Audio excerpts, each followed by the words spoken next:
Hello and welcome to another episode of Frugal Finance. So today we're going to have a quick look at this particular buy-to-let property that we just picked up. So this is going to be a buy, refurbish, rent out, refinance, repeat style property. So you would have seen the BRRR method, buy, refinance, repeat, blah, blah, blah, in previous videos, but this is obviously a real life example of a BRRR. So let's get stuck in. So before we get going, please don't forget to smash the like button. Please feel free to share the video, comment below, all those kind of interactive things that YouTube really likes. And then what happens is it actually promotes the video and shows other people that, you know, similar interests they might like to watch the video. So this hopefully will be a nice little kind of initial phase one, if you like, of the refurbishment on this particular property, and hopefully give you some kind of ideas, and we'll see how we go. This is going to be a kind of vlog style video, so give it a go and hopefully we'll do okay.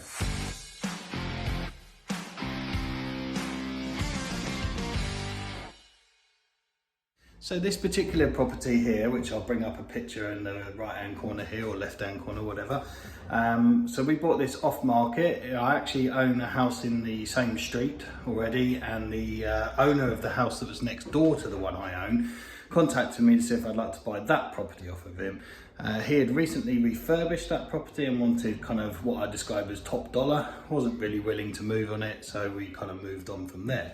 However, later on, he then came to me with this property to see if I'd like to buy this one. And as you'll see shortly, it's in a pretty poor state. So that kind of ticks the box for me in terms of buying it, refurbishing it, refinancing it, and then moving on. Obviously, there'll be a rental put in here. So what we've decided to do on this one, as it's now we're getting into a bit of a rhythm of doing these things, is really just to get cracking with this as soon as possible. Partly because actually to start with I had to get a bridging loan on this particular one. And I know if you click on Justin Wilkins' recent video, if you want to search him through YouTube, he had a similar journey, one in Liverpool, and he had these kind of pros and cons, and some of it is about financing. This particular property was in such a poor state that it couldn't be rented out immediately, which is the criteria that most mortgage providers look for if you're doing buy to let. So you have to be able to rent it out from day one, so what they call turnkey. Stick the key in, turn it, sit down, done. This one needs refurbishment, so you have to have a bridging loan on it, or maybe cash purchase, whatever you would choose to do, and then refinance it at a later date once you've done the refurbishment. Generally speaking, that may get you, or should get you, a better deal than a turnkey, but obviously comes with a lot more stress. However, having a good power team and good builders to work with, and mortgage brokers and things like that, well, should or will allow you to have as peaceful a journey as possible. So as you can see, we've got a kind of small front room here, which is full of various building material, the portable scaffold tower. So this is a cheap solution here. So they assemble this and then they can get to the outside of the building to paint and decorate and repair the render. It's in a really unloved state, this particular property. The benefit of this is it keeps the cost down massively over, say, full scaffolding.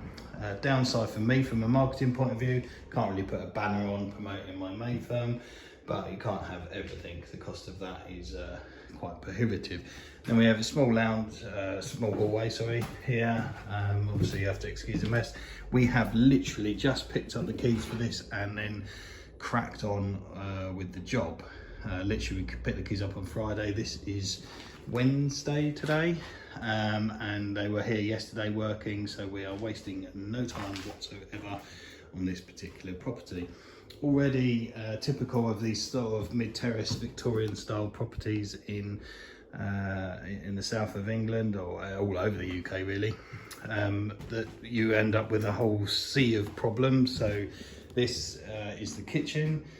We've rerouted the gas so it's underneath the floor here, but as you'll see, there's been need to be some repairs. The floor was quite rotten, there have been previous water leaks and so on. Not unheard of in these sort of style properties. Again, you've got an awful lot of weird things like here. You can see there's a load of boxing in there, probably where there was some sort of damp problem, which we'll look at rectifying. whether that is damp or whether the wall behind it was just particularly rough, so they decided to clad over it. So all of those things will be picked up during the refurbishment, and as you can see, we'll go for like normal tongue and groove style chipboard flooring in the kitchen as opposed to this wooden flooring, much cheaper. Here we are, partly assembled B&Q kitchen here. Please see the recent videos on how we get particularly good buys from wholesale retailers, because I think you can get some really cracking deals. This kitchen was really quite cheap, less than £1,000, including worktop, sink, everything, the lot.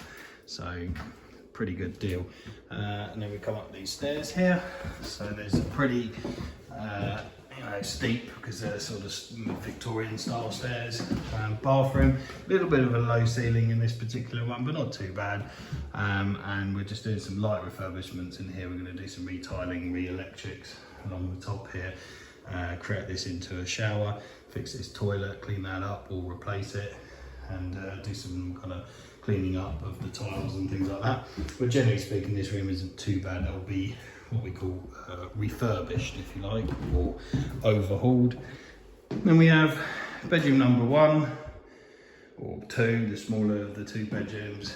Again, we're putting new sockets in here and further refurbishments, moving the light switch, putting proper fire doors on.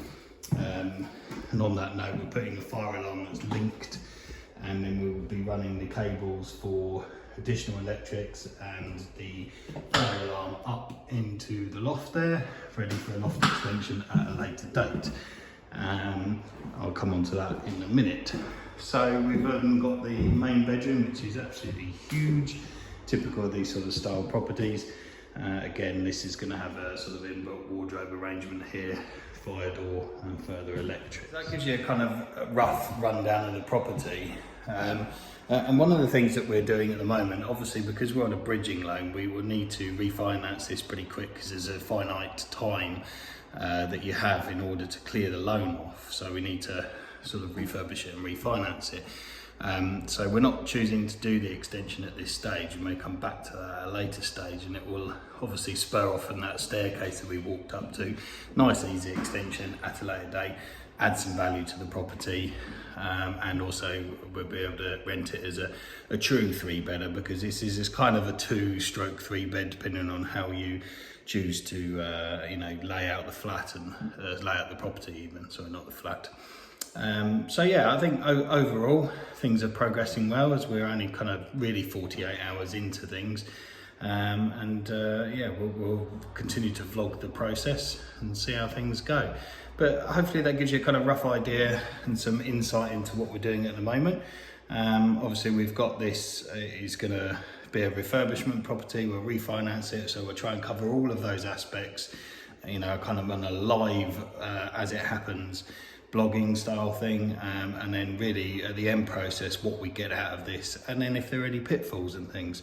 Already I can see there are some issues in this particular property. Obviously, as I mentioned before, we've got the issue in the kitchen where we discovered that the floor was already rotten. There's various things like the door at the bottom of the staircase that I'm walking down now, the actual door jamb, so the bit the door actually stops against wasn't to regulation size, so we've had to change that, hence why it's all been ripped out behind me here.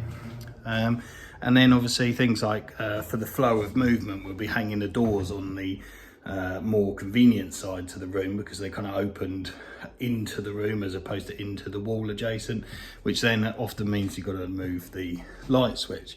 And then if we go outside here, you'll see obviously there's a fair amount of work going on out here, but the actual rear of the building here behind me, there's been some quite significant render been removed, so the light's a bit bright for me because I'm facing the other way, but you won't be able to see it otherwise if I do that. So that is obviously quite significant in terms of render repairs required. I'll try and stick my head where the light is, and as you can probably just about see in the back garden here, they started chopping down some of the trees and things, so quite significant works overall. But yeah, generally coming along. And by working with a builder that I've worked with numerous times before, we should be able to keep this project on track. You know, I haven't sort of messed around too much with quotations and things with them. I do trust them to crack on, and obviously we can agree things and cut corners if need be to keep things in budget. So yeah, we'll review that as we go along. Obviously these things are a little bit you know, sporadic in terms of what you might find, so we build contingencies into things. And then also, as a general rule of thumb, you really want to be looking at you know, making decisions quickly and planning for the unexpected, to be honest, if you're going to keep these sort of things on track. Hence why I haven't got a quote from the builder for all of this work, because we didn't really know what it was going to entail. And to be honest, people are so busy at the moment. I just wanted to get somebody in here, get cracking, get going. There's no point getting 3 or 4 quotes. You know, I could waste probably a month or so. Most contractors don't really want to quote for work at the moment. They've only got a kind of 1 in 3 chance of winning the job anyway. So, you know, let's be realistic about it. You're going to struggle to get quotes. This is a very good team that I work with here. So hats off to them for really jumping on this quite quickly and get it turned around.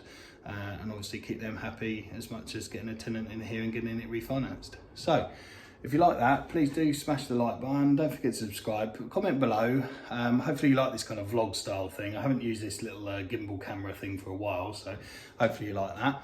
Yeah, it should be all good, and all action stays. I mean, it was like a hub of activity in here earlier. People are back shortly as well. I think they've just gone for a break right now. But yeah, all in all, you know, cracking on really fast.